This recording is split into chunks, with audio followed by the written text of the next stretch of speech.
ఏకాదశి వ్రతానికి ఉన్న ప్రధాన ప్రయోజనమేమి?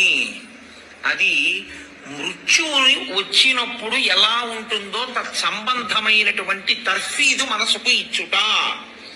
అందుకే ఏ వ్రతానికి చెప్పండి ఏకాదశి వ్రతం చాపి త్రయం అత్యంత దుర్లభం అని ఎందుకంటారో తెలుసా అండి? అసలు నువ్వు అలా ఊహ చేస్తూ కూర్చుని సిద్ధంగా ఉండడం పావు గంట చెయ్యలేవు.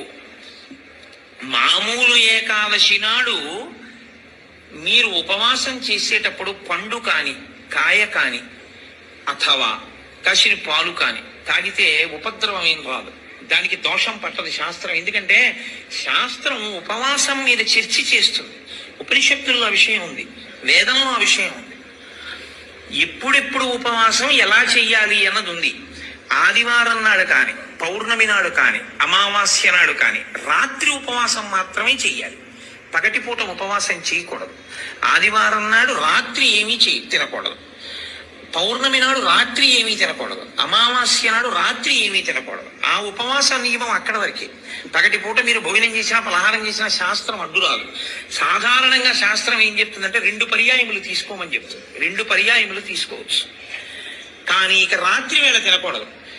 అష్టమి తిథి చతుర్దశి తిథి ఈ 2 తిథుల్లో పగటి వేళ తినకూడదు, రాత్రి వేళ తినాలి. పగటి వేళ ఏమీ తినకుండా ఊరుకుని నక్షత్ర దర్శనం అయిన తర్వాత మాత్రం భోజనం చేయొచ్చు. అది ఒక్క అష్టమి చతుర్దశి తిథులకు. కాబట్టి ఈ తిథులలో ఉపవాసాలకి, వారములలో ఆదివారం ఉపవాసాలకి, ఎందుకంటే వారాలు అన్ని యుగాల్లో లేవు, కలియుగంలోనే వారాలు. మీరు రామాయణాన్ని చూస్తే రామాయణంలో వారాలు ఉండవు. కాబట్టి వార నియమం ఎవరికి వచ్చిందంటే ఒక్క కలియుగంలోనే వచ్చింది. కలియుగంలో ఆదివారమే ఉపవాసం ఎందుకు పెట్టారో తెలుసా అండి? ఆరోగ్యం భాస్కరాది చేత్. ఆరోగ్యము సూర్య భగవానుడి యొక్క అనుగ్రహంతో నిలబడుతుంది. సూర్య భగవానుడు అధిదేవతగా కలిగినటువంటి రోజు, ఆయన యొక్క తేజస్సు ఎక్కువగా పరిపుష్టమయ్యే రోజు భానువారము, ఆదివారం.